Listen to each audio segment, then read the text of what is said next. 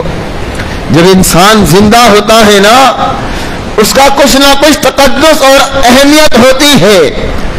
کہا کہ جب میرے جسم سے روح نکل جائے پھر اجازت لینا, اگر مجھے اجازت دے تو وہاں دفن کر دینا. اور اگر اجازت نہ دیں تو پھر مسلمانوں کے ساتھ عام قبرستان میں مجھے دفن کر دینا۔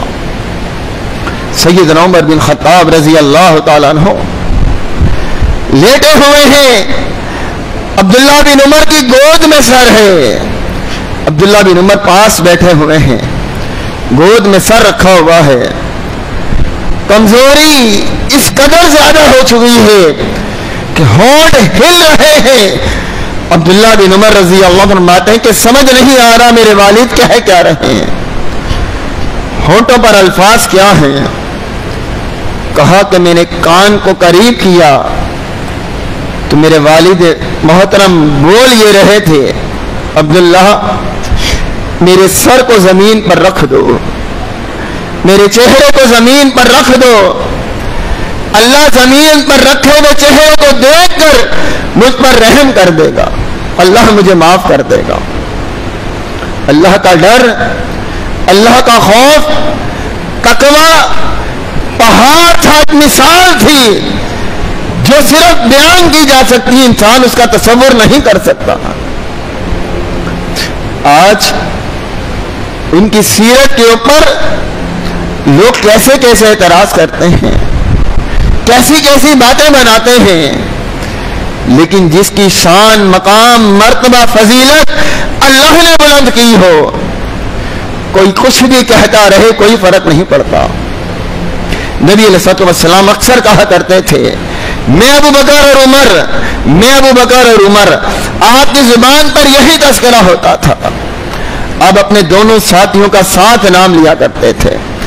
صحابہ کہتے ہیں کہ ہمیں یہ یقین تھا، ہمیں یہ گمان تھا کہ آپ جب قیامت والے دن کھڑے ہوں گے تو اپنے ان دو ساتھیوں کے ساتھ ہی کھڑے ہوں گے۔ تو یہ سیرت کے اعلیٰ پہلو، یہ فضائل کے انتہائی بلندیوں پر صحابہ کا جو مقام ہے، آج کوئی اس مقام پر پہنچ نہیں سکتا، آج اس رتبے کو حاصل نہیں کر سکتا۔ اور اس امت کا بہترین طبقہ ہے یہ، جس کے متعلق نبی علیہ الصلوۃ والسلام نے فرمایا تھا خیر القرون قرنی، سب سے بہترین میرا دور ہے، ثم الذین یلونہم، پھر میرے بعد میرے صحابہ کا جو مجھ سے ملے ہوئے ہیں۔ تو بہترین دور کے لوگ تھے یہ۔ اللہ رب العزت ہمیں ان کی سیرت اپنانے کی توفیق عطا فرمائے، اللہ تعالی ہمیں ان کے نقش قدم پر چلنے کی توفیق عطا فرمائے۔ آج ہم نے ان صحابہ کو دیکھا نہیں، لیکن اللہ رب العزت جانتا ہے کہ ہمارے دلوں میں ان کی محبت اپنے ماں باپ اور اپنی اولاد سے بھی بڑھ کر ہے۔